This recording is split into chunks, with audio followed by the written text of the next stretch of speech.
Dire Straits just burst into the scene in 1978 with their self-titled debut album featuring that hit song Sultans of Swing, which was followed by a string of successful albums that really cemented their place in rock history. So let's take a moment, let's appreciate it, and take a moment by taking a deeper and closer look at each one of our albums, and let's talk about what makes MoFi a little bit special on each one of these. 1978 rolls around and their debut album drops, introducing the world to Mark Knopfler's guitar virtuosity and storytelling prowess. The MoFi pressing of this album is praised for enhanced clarity and separation of instruments, really bringing new life to tracks of like Sultan of Swing and Down the Waterline. It is a fantastic sounding album in its right, but the MoFi just brings things a little bit more elevated in this regard. But after that album comes Communiqué, and this is in 1978 following the success of their debut. This continued their streak with songs like Lady Writer and Once Upon a Time in the West. The MoFi release on this particular guy is noted for its detailed mid-range and punchy bass, offering a more immersive listening experience. And then we roll into 1980s with the Making Moves, right? This has hits like Romeo and Juliet, Tunnel of Love, and really took a very significant step forward for the band in their songwriting and production. Now the MoFi pressing here provides a wider soundstage than it's found in most pressings, and also improved dynamics, making the emotional depth of the album even more impactful. And then we get into 1982, folks, and then we see the lightning strike with the Dire Straits, Love Over Gold. This is them experimenting now. They're getting, playing with longer and more complicated compositions. This particular edition is acclaimed for its incredible detail and warmth, particularly in tracks like Telegraph Road and Private Investigations. Then we're getting into probably what is arguably their most iconic and famous album, and that is Brothers in Arms, 1985. Timeless tracks. You got Money for Nothing, Walk of Life, and of course the title track Brothers in Arms, which is just this really haunting track to begin with. The reviews on the MoFi pressing here is that it is celebrated for its exceptional soundstage, detailed reproduction, and often described as the definitive copy, the definitive version of this album. And then lastly, folks, they get to their final studio album, 1991, On Every Street. And this really offered a mix of rock, blues, and country influences. And on this particular MoFi, it's noted for its rich tonal balance and kind of an enhanced detail, bringing out the nuances in songs like Calling Elvis and Heavy Fuel. So what makes these MoFi pressings stand out? Is it even really worth you putting your hard-earned cash down on these pressings, especially when, they are honest in saying that it includes the DSD 256. They even have a little sticker there that says digital master to analog. So you do have things like that where there are some digital components put into the music itself. So are they actually worth it? Like here's another example. It says going from the analog master to DSD 256 to analog console to lathe. And this is always the big debate with MoFis. Does that analog step in their process really justify the pricing, especially since you're really paying for is the AAA cut of the record? I'm going to be honest with you and tell you my personal opinion, but let's start out with the audio quality on what people say online. And what people have said online is that they are raving about these albums. They're saying that the clarity, the depth, the warmth of the sound on these particular releases are far better than any other cut out there. For instance, the MoFi pressing of Brothers in Arms has been praised for its exceptional soundstage and detailed reproduction of the original recording. Now, of course, that MoFi, that whole process is known for that original master recording.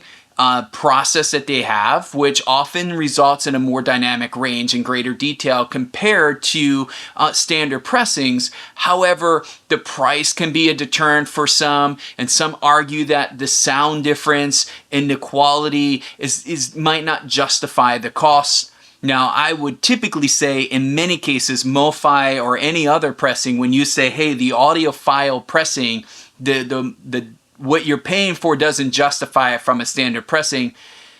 Listen, not all OGs are best sounding records, okay?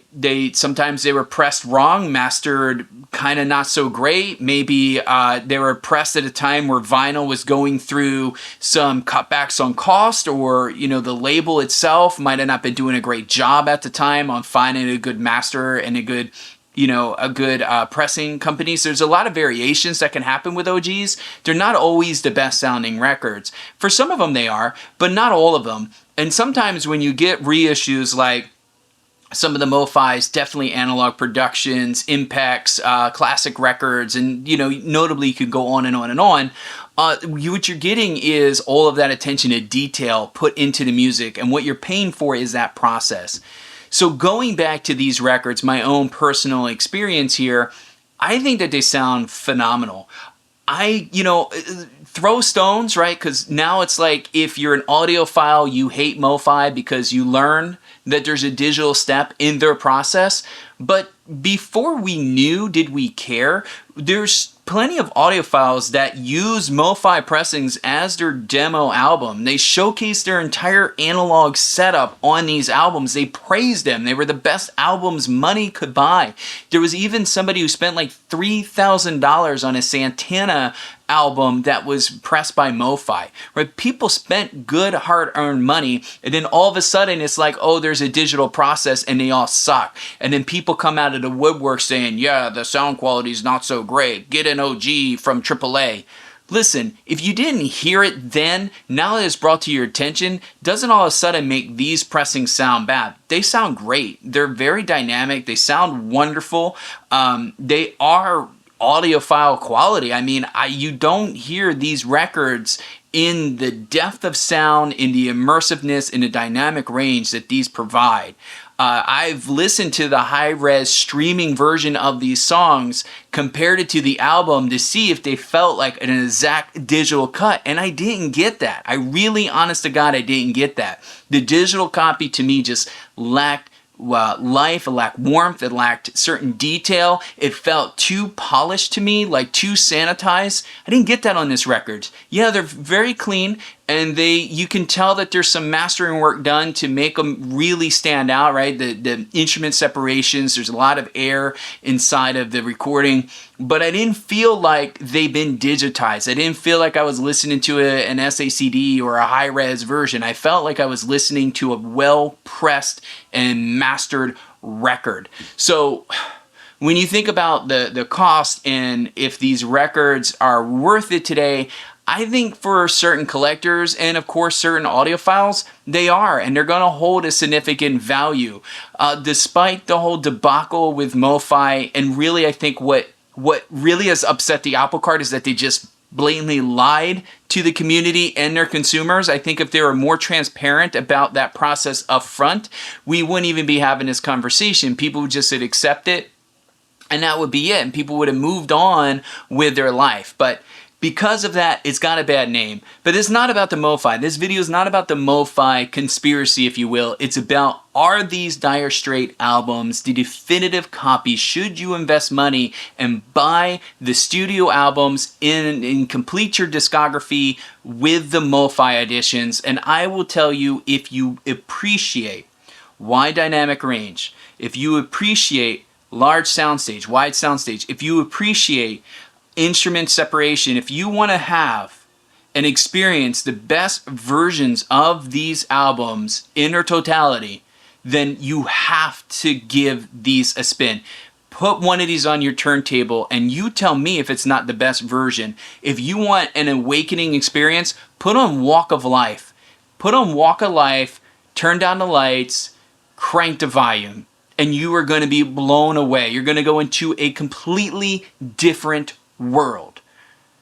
Now, speaking of Walk of Life, here's a PSA. There are a certain number of records released that MoFi put out. There's a certain serial, because they're all numbered. If you're not familiar, they're all numbered here in the back, and there's a certain number of range where there is actually a skip, a pressing defect on Walk of Life. But if you do contact MoFi, they will get that sorted out for you. Yeah, so I think you know where I stand with them. Look, not all the MoFis are great. I have plenty that I'm not that happy with, that to me are not the definitive pressings, that just don't sound as good as maybe some of my other pressings that I have. But I will tell you, my experience so far has been the Dire Straits issues, and I will be honest too, the Eagle one-steps from the Eagles, their one-steps have been phenomenal. Been really, really impressed of what they've been able to do with these particular albums. So yeah, my vote is yes, they are worth the money, they are worth the investment.